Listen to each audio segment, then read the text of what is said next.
อ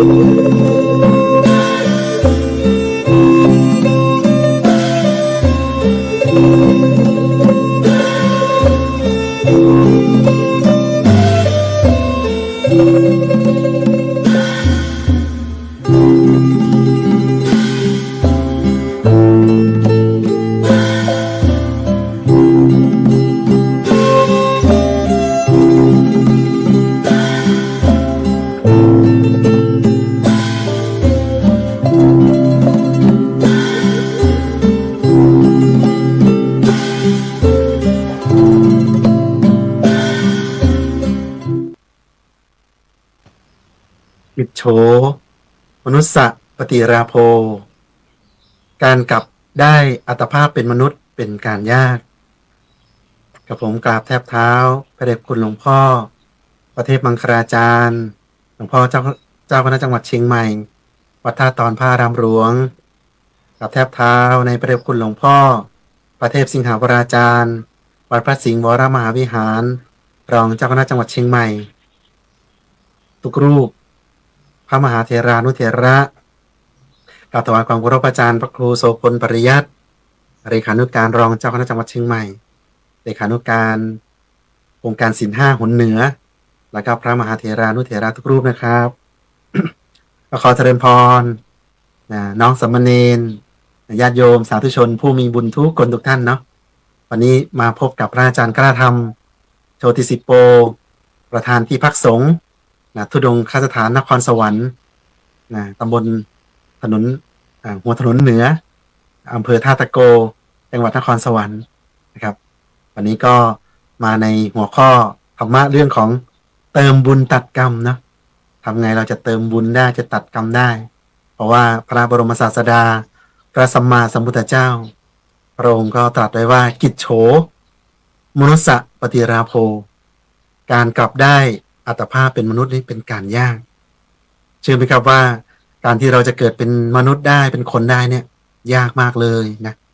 สังเกตไหมว่าโลกใบนี้สิ่งที่มีชีวิตนอกเหนือจากมนุษย์แล้วมีอะไรบ้างเอ่ย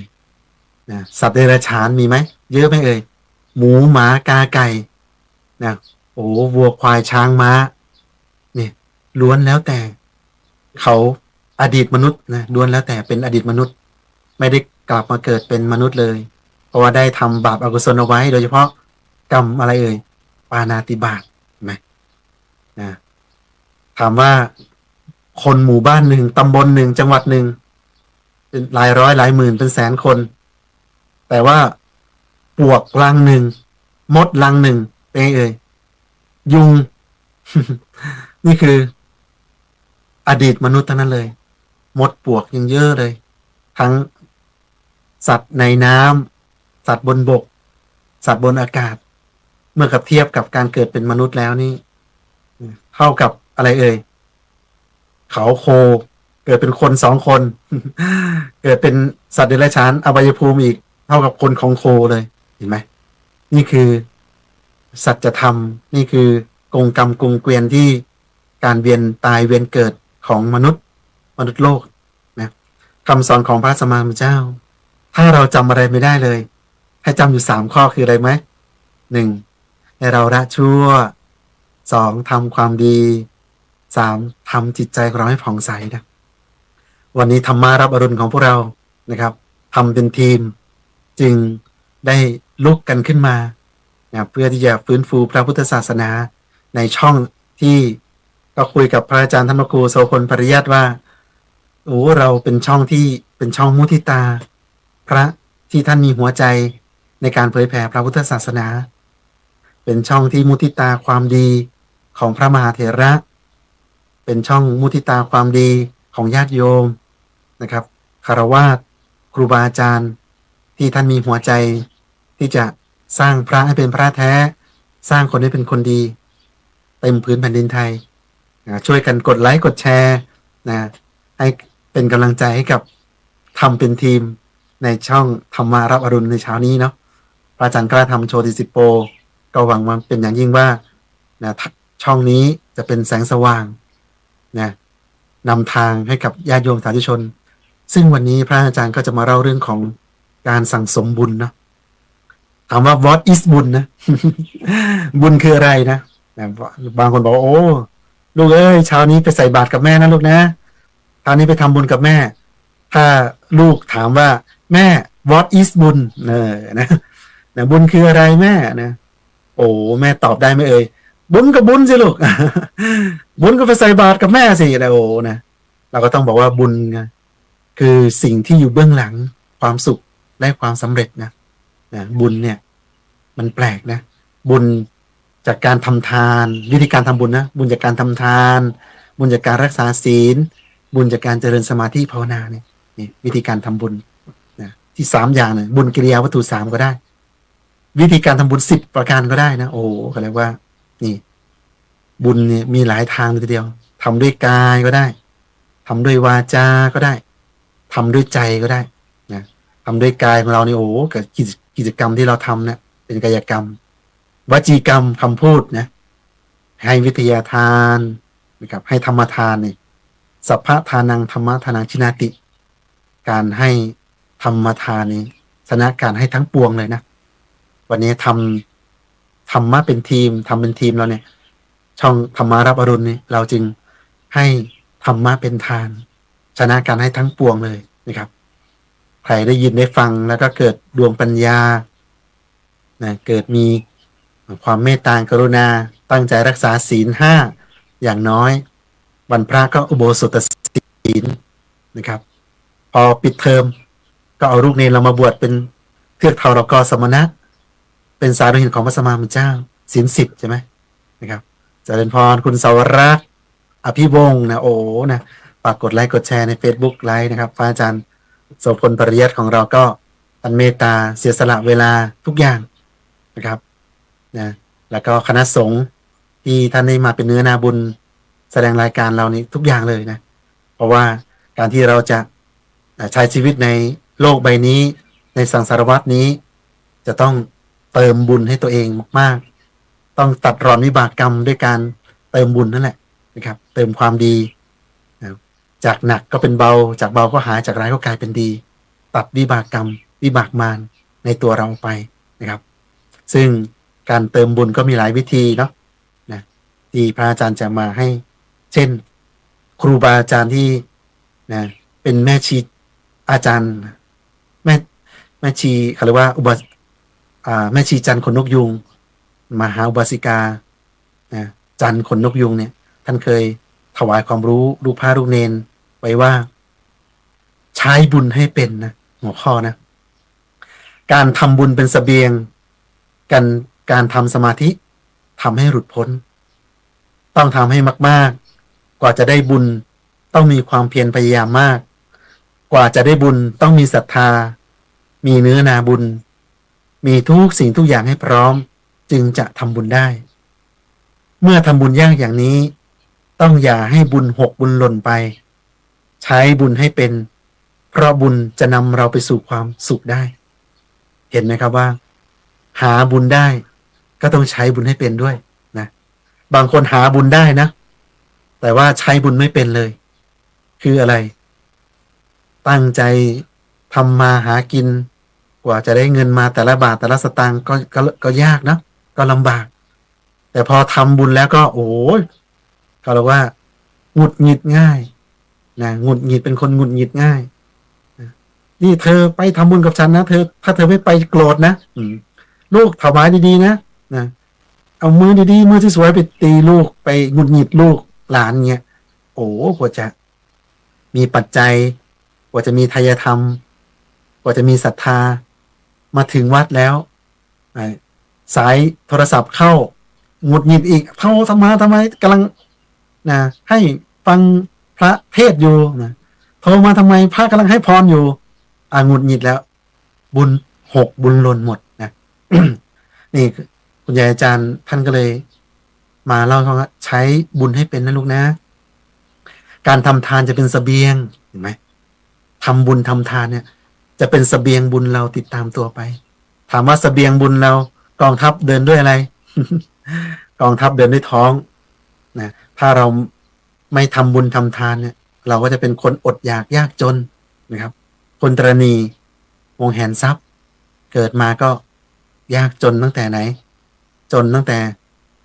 เข้าท้องมารดาเลยนะมหาทุกขตะนะโอ้เขาเรียกว่า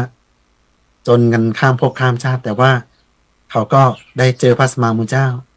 ทลายผังจนสร้างผังรวยกับตนเอง อย่างนี้เป็นต้นเนาะทำทานจะเป็นเสบียงนะทำสมาธิจะทำให้เราหลุดพ้นนะสมาธิกรรมฐานมีตั้งในวิสุทธิมรรคเนี่ยมีตั้ง40กว่าวิธี40วิธี แล้วแต่เราอัธยาศัยเลย จะยุบหนอพองหนอ จะสัมมาระหัง จะพุทโธ จะพิจารณาอะไรต่างๆทำไปเถอะครับ ขอให้ใจเราหยุด ขอให้ใจเรานิ่ง ขอให้ใจเราเป็นกุศลนะโฟกัสใจตัวเองนะครับนะรู้นะเขาเรียกว่าตาเห็นรูปก็รู้ตาหูจมูกลิ้นกายใจอายตนะทั้ง6อย่างนี้ ถ้าเราพิจารณาดีๆนะก็สามารถเป็นกรรมฐานได้นะสามารถข่มใจได้ สามารถที่จะชนะกิเลสความโลภความโกรธความหลงจากมากก็เป็นเบาจากเบาก็หายจากร้ายก็เลยว่าก็กลายเป็นดีนะจากดีก็ดียิ่งขึ้นไปนะความโลภความโกรธความหลงเรามีมากน้อยขนาดไหนก็ค่อยๆลดละเลิกจนมาลายหายสูญไปเข้าสู่ฝั่งของพระนิพพานบรรลุธรรมตามพระอรหันต์ตามพระสัมมาสัมพุทธเจ้าของเราไปนะพระอาจารย์กล้าธรรมโชติสิโปก็ไปประจำอยู่ที่ทุดงคถานครสวรรค์เนาะปิดเทอมนี้ก็จะจัดบรรพชาสามเณรนะ30 รูปนะอยู่ที่ศูนย์แล้วก็เปิดศูนย์ย่อยอีกประมาณ5 ที่นะครับตามวัดต่างๆก็รวมแล้วก็ประมาณ81 รูปนะครับก็เอาบุญทุกบุญมาฝากญาติโยมผู้มีบุญนะสาธุนี่ใครมาแถวนครสวรรค์นะอำเภอท่าตะโกยินดีต้อนรับเลยนะดีต้อนรับที่ไม่เยอะนะครับญาติโยมถวายมาประมาณ65 ไร่นะ65 ไร่แล้วก็ถวายที่ด้วยแล้วก็สร้างศาลาปฏิบัติธรรมให้ด้วยสร้างศาลาปฏิบัติธรรมนี้จุคนได้โอ้เขาเรียกว่า 1,200 ตารางเมตรนะ 1,200 คนเลย2 ชั้นเลยนะ2 ชั้นข้างบนปฏิบัติธรรมข้างล่างก็เป็นที่พักแล้วก็ที่ทานอาหารได้อย่างนี้เป็นต้นนะก็มีน้ำ3 สระใหญ่ๆนะครับมีหอฉันมีกุฏินิดหน่อยแต่ยังไม่มีที่พักผู้มาปฏิบัติธรรมเดี๋ยวรออีกสักปี2 ปีนะเราจะได้ค่อยๆสร้างค่อยๆแจ้งข่าวบุญไปนะซึ่งวันนี้อาจารย์ก็เล่าให้ฟังว่าการที่คนเราเกิดมานั้นยากมากเลยเกิดก็ยากเกิดมาแล้วสมบูรณ์พร้อมก็ยากเกิดมาแล้วพบพระพุทธศาสนาก็ยากพบแล้วได้ฟังธรรมยากไหมยากอีกฟังธรรมเสร็จแล้วมีศรัทธายากไหมยากพอมีศรัทธาแล้วอยากจะมาสวดมนต์นั่งสมาธิก็ยากมาสวดมนต์นั่งสมาธิแล้วเข้าใจธรรมะก็ยากเข้าใจธรรมะแล้วไปชวนคนอื่นมาทำความดีก็ยากอีกเห็นไหมทำความดีแล้วมีความสุขไหมก็ยากอีกได้เจอได้เกิดเป็นมนุษย์พบพระพุทธศาสนาพบแล้วได้ฟังธรรมแล้วได้ปฏิบัติธรรมแล้วมีศรัทธาแล้วเป็นกัลยาณมิตรกับคนอื่นได้ไหมก็ยากอีกเป็นกัลยาณมิตรคนอื่นแล้วอยากมีความสุขไหมก็ยากอีกมีความสุขแล้วปฏิบัติธรรมเข้าถึงธรรมบรรลุธรรมตามพระอรหันต์และพระสัมมาสัมพุทธเจ้ามันยากเป็นขั้นเป็นตอนไปพระอรหันต์แต่ละองค์จึงมีฤทธานุภาพฤทธิ์ทางใจเขาเรียกอิทธิวิธีต่างๆแล้วก็มีเอตตะคะด้านต่างๆก็ต่างกันเห็นไหมพระสารีบุตรท่านก็มีดวงปัญญาเห็นไหมพระมหาโมคคัลลานะอัครสาวกเบื้องซ้ายเบื้องขวาท่านก็มีฤทธิ์มีเดชมีอานุภาพมากเห็นไหมคือพระอรหันต์ก็มีบุญต่างกันเพราะว่าได้ประกอบเหตุต่างกันนะครับญาติโยมสาธุชนผู้มีบุญทุกคนเนาะที่ได้มาฟังธรรมในวันนี้เนี่ยเราประกอบเหตุไปเถิดนะครับสั่งสมบุญไปเถิดนะประเสริฐนักเราสั่งสมเสบียงบุญไว้เนี่ยการทำทานเป็นเสบียงการทำสมาธิทำให้เราหลุดพ้นต้องทำให้มากๆเห็นไหมทำน้อยๆได้ไหมไม่ได้ เพราะว่าเราหายใจทุกวันใช้บุญทุกวันนะเราตักข้าวใส่ปาก เราก็ใช้บุญแล้วขี่รถมอเตอร์ไซค์ขับรถยนต์ก็ใช้บุญนะเรียนหนังสือก็ใช้บุญ เมื่อไหร่ที่เรามีลมหายใจ เข้าหายใจออก เราใช้บุญทุกวัน ใช้ทุกวันหมดไหมหมดนะบุญหมดก็หมดลมหายใจ บุญหมดก็หมดสิทธิ์ที่จะใช้บ้านใช้รถใช้ยศใช้ตำแหน่งนะพูดตามพระอาจารย์นะหมดบุญก็หมดลมหายใจ หมดลมหายใจก็หมดสิทธิ์หมดสิทธิ์ครอบครองทรัพย์สินเงินทองลาภยศสรรเสริญทั้งหลายหมดสิทธิ์เห็นไหมบุญบาปจึงสำคัญคนไหนที่สั่งสมบุญก็ไปดีไปสว่างคนไหนที่สั่งสมบาปอกุศลก็ไปอบายนี่สำคัญเลยนะต้องทำให้มากๆกว่าจะได้บุญต้องมีความเพียรพยายามกว่าจะได้บุญต้องมีศรัทธาเห็นไหมศรัทธาคืออะไรศรัทธาคือความเชื่อถามว่าเชื่ออะไรเชื่อในคำสั่งสอนของพระสัมมาสัมพุทธเจ้าเชื่อในการตรัสรู้ธรรมของพระสัมมาสัมพุทธเจ้าว่าพระองค์นั้นเป็นผู้ห่างไกลจากกิเลสตรัสรู้ชอบได้โดยพระองค์เองเป็นสารถีฝึกบุรุษไม่มีใครอื่นยิ่งกว่านะเป็นบรมครูของมนุษย์และเทวดาทั้งหลายเห็นไหมครับว่าศรัทธาตั้งมั่นในคำสอนของพระสัมมาสัมพุทธเจ้าแล้วเอาคำสั่งสอนของท่านนะดำเนินชีวิตไปนะครับนี่จะต้องศรัทธาในตถาคตศรัทธาในคำสั่งสอนของพระบรมศาสดาพระสัมมาสัมพุทธเจ้า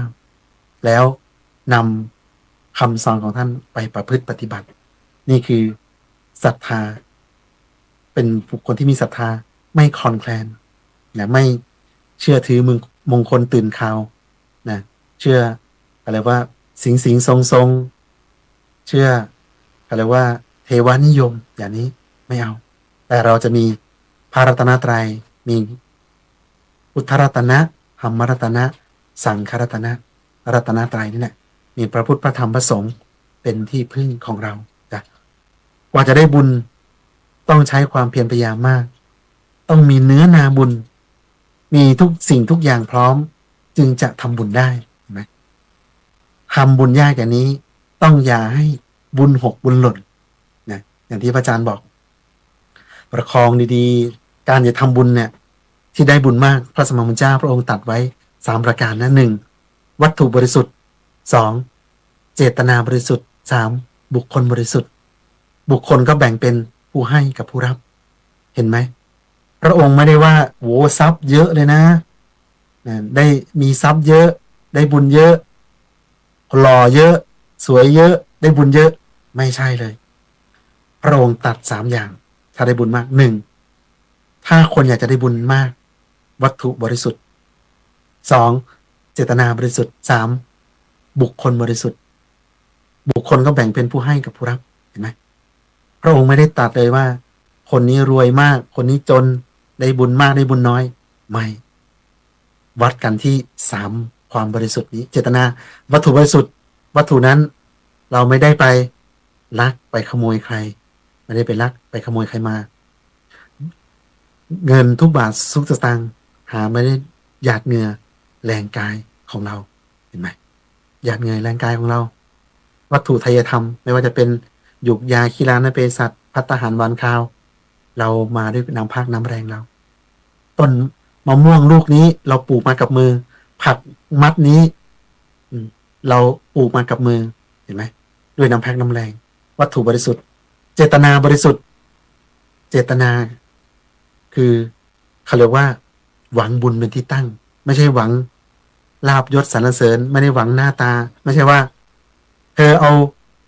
เราจะมอบรองเท้าสวยๆให้เลยนะหลายพันเลยนะแต่เธอเอาไปข้างหนึ่งก่อน พอเลือกเราคอยไปมาอีกข้างหนึ่งอย่างนี้ไม่ใช่ทำบุญเพื่อหวังบุญแล้วทำบุญเพื่อยศเพื่อตำแหน่งนะ หวังผลตอบแทนอย่างนี้ไม่ได้บุญนะหนึ่งวัตถุบริสุทธิ์สองเจตนาบริสุทธิ์ทำไปเถอะทำบุญทำทานให้กับผู้ยากไร้ปล่อยสัตว์ปล่อยปลาถวายนะปัจจัยทายธรรมพระทหารหวานข้าวพระภิกษุสงฆ์สามเณรผู้ศึกษาพระบาลีนะบริจาคทำบุญทำทานโรงพยาบาลมันเนี่ยส่งเคราะห์โลกอย่างนี้ก็ได้เห็นไหมวัตถุบริสุทธิ์ปัจจัยเราก็บริสุทธิ์ให้เจตนาก็หวังบุญเป็นที่ตั้งไม่ได้หวังเพื่อผลตอบแทนเอาหน้าเอาตาไม่สามผู้ให้กับผู้รับก็คือบุคคลบริสุทธิ์มันจะแยกกันระหว่างผู้ให้กับผู้รับนะตัวเรานี่แหละเป็นผู้ให้ศีลเราศีลห้าเราก็ได้บุญแบบศีลห้าทำบุญแบบศีลแปดเราก็ได้บุญแบบศีลแปดลูกเนนทำบุญทำทานกับลูกเนนด้วยกันผู้ให้ก็ศีล10พระให้พระโอ้โหศีล227เลยนะพระปฏิบัติดีปฏิบัติชอบโอ้โหบรรลุธรรมตั้งแต่โสดาสกิทาอนาคาอรหัตพระอรหันต์ให้กันพระสัมมาสัมพุทธเจ้าพระปัจเจกพุทธเจ้าเป็นผู้ให้เห็นไหมคุณธรรมคุณวิเศษของผู้ให้ต่างหากละคนที่มีศีลมีธรรมคุณวิเศษบรรลุธรรมมากน้อยขนาดไหนนั่นแหละคือผู้ให้เป็นผู้ให้บริสุทธิ์ผู้รับล่ะโอ้โหเราให้หมาให้แมวเราศีลห้าให้ใครให้หมาแมวเป็นสัตว์เดรัจฉานพระสมมาเจ้าพระองค์ตรัสว่าได้100 ภพ 100 ชาติเลยนะอันนี้คือสัตว์เดรัจฉานนะให้คนทุศีลให้โจร1,000 ชาติโอ้โหเห็นไหมให้คนมีศีล10,000 ชาติตั้งแต่ศีลห้าศีล10โอ้โห100,000 ชาตินับภพนับชาติไปทั่วอสงไขยทับทวีไปเรื่อยๆเห็นไหมครับว่าวัตถุการจะได้บุญทำบุญทำทานได้บุญมากหรือน้อยนี่เขาตัดสินกันที่วัตถุบริสุทธิ์เจตนาบริสุทธิ์บุคคลบริสุทธิ์บุคคลก็แยกเป็นผู้ให้กับผู้รับเห็นไหมครับว่าเงิน1 บาทเราเงิน5 บาท10 บาทเราจะให้ใครเราต้องเลือกเนื้อนาบุญนะเลือกเนื้อนาบุญซึ่ง22 เมษายนนี้นะ วันคุ้มครองโลกนี่นะหลวงพ่อธรรมชโยนะผู้เป็นอธิบดีสงฆ์แห่งวัดพระธรรมกายหลวงพ่ออายุ81 ปีซึ่งหลวงพ่ออยากจะทำบุญใหญ่กับคณะสงฆ์ทั้งแผ่นดินทั้งหมดเลยนะ40,000 กว่าวัดครับสาธุ40,000 กว่าวัดมีทั้งวัดที่พักสงฆ์สำนักสงฆ์ทั้งธรรมยุทธและมหานิกายพวกพระอาจารย์ก็จะได้ไปถวายฎีกาลูกพระลูกเนรของท่านในวัดพระธรรมกายและศูนย์ส่งเสริมศีลธรรมทั่วโลกจะไปถวายฎีกานิมนต์40,000 กว่าวัดในวันคุ้มครองโลกถวายมหาสังฆทาน40,000 กว่าวัดทั่วประเทศทั้งภายในและต่างประเทศมากันหมดเลยพระนี่เรือนแสนญาติโยมก็เรือนแสนจะมารวมกันณลานธรรมมหาธรรมกายเจดีย์พระพุทธเจ้าลานพระองค์ลานธรรมที่จุคนได้1,000,000 คนลานธรรม1 ล้านตารางกิโลเมตรนะจุคนได้1,000,000 คนรัตนวิหารคตยาวข้างละกิโล4 ด้าน4 กิโลจุพระได้600,000 รูปโยม1,000,000 คนวัน22 เมษายนนี้จะรองรับพระเรือนแสนญาติโยมหลายแสนคนที่จะมาถวายมหาสังฆทานนะครับในวันคุ้มครองโลกช่วงเช้าพระภิกษุสงฆ์ก็จะเดินทางมารวมกันนะครับเราก็ถวายพระทหารเช้านะครับแล้วก็ปฏิบัติธรรมรวมกันในวันคุ้มครองโลกบ่ายก็จะสัมมนาเราก็ถวายปานะท่านให้รอบสายท่านให้พักผ่อนเลยเนาะมาก็ฉันเช้าฉันเพลเสร็จปุ๊บ4 โมงเย็นก็เข้าสู่ลานธรรม4 โมงครึ่งคณะสงฆ์พร้อมก็ประกอบพิธีกรรมสิ้นสุดก็ไม่เกิน 20:30ก็เสร็จแล้วก็จะไม่ให้ดึกมากเย็นอากาศเย็นๆกำลังเย็นสบาย5-6 โมงเย็นเนาะ เราได้กล่าวถวายมหาสังฆทานคณะสงฆ์40,000 กว่าวัดให้พรพร้อมกัน คิดดูว่าพระมหาเถระท่านบวชมาอุทิศชีวิตมา10 พรรษา20 พรรษา30 พรรษา40 พรรษา50 พรรษาเป็นพระมหาเถรานุเถระเจ้าคณะปกครองพระสังฆาธิการที่มีบุญมีบารมีมาก เรามาวันเดียวนะ เราเหมือนมาเสียบปลั๊กดูดบุญท่านมีบุญเต็มเปี่ยมเนี่ยเหมือนกับเราเอาโทรศัพท์ไปชาร์จแบตปื๊ดแบตเต็มอย่างนั้นน่ะเราเหมือนกับไปเชื่อมสายบุญกับท่าน40,000 กว่าวัดนะ40,000 กว่าวัดวันที่22 เมษายนวันคุ้มครองโลกพระอาจารย์กล้าธรรมโชติสิปโปฝากเชิญชวนนะใครไปได้ก็อยากให้ไปไม่ได้ก็ให้ทำบุญไปวัดละบาท1 บาทหลวงพ่อท่านให้ปลื้ม1,000 ล้านนะให้ปลื้ม1,000 ล้านบอกว่าสาธุ1 บาทของเราเนี่ยพอเป็นเจ้าภาพ1 วัดมี2 บาทเป็นเจ้าภาพ2 วัดมี10 บาทเป็นเจ้าภาพ10 วัดเห็นไหมแล้วเราปลื้มทำบุญ1 บาทให้ปลื้ม1,000 ล้านไปเลย1,000 ล้านปลื้มนึกถึงเมื่อไหร่ใจก็ผ่องใสปิดประตูอบายเปิดประตูสวรรค์วันนี้พระอาจารย์กล้าธรรมโชติสิปโปประธานสงฆ์ธุดงค์ค่ายฐานนครสวรรค์วันนี้ก็ขออนุโมทนาสาธุการในกับพระอาจารย์ทุกรูปญาติโยมทุกคนทุกท่านที่ได้มาฟังรายการธรรมารับอรุณในวันนี้เจอกับพระอาจารย์กล้าธรรมเติมบุญตัดกรรมไปกับพระอาจารย์กล้าธรรมในวันนี้ก็ขออำนวยพรให้พระอาจารย์ทุกรูปพระมหาเถรานุเถระญาติโยมสาธุชนที่มารับฟังรายการธรรมารับอรุณในเช้าวันนี้ก็ขอให้ทุกคนทุกท่านมีสุขภาพร่างกายแข็งแรงอายุขัยยืนยาวได้สร้างบุญสร้างบารมีไปนานๆครอบครัวอยู่เย็นเป็นสุขคิดปรารถนาอะไรที่ดีงามขอส่งความปรารถนาให้ได้มีดวงตาเห็นธรรมบรรลุมรรคผลนิพพานโดยง่ายโดยเร็วพลันจงทุกท่านทุกประการเทินขอเจริญพรมา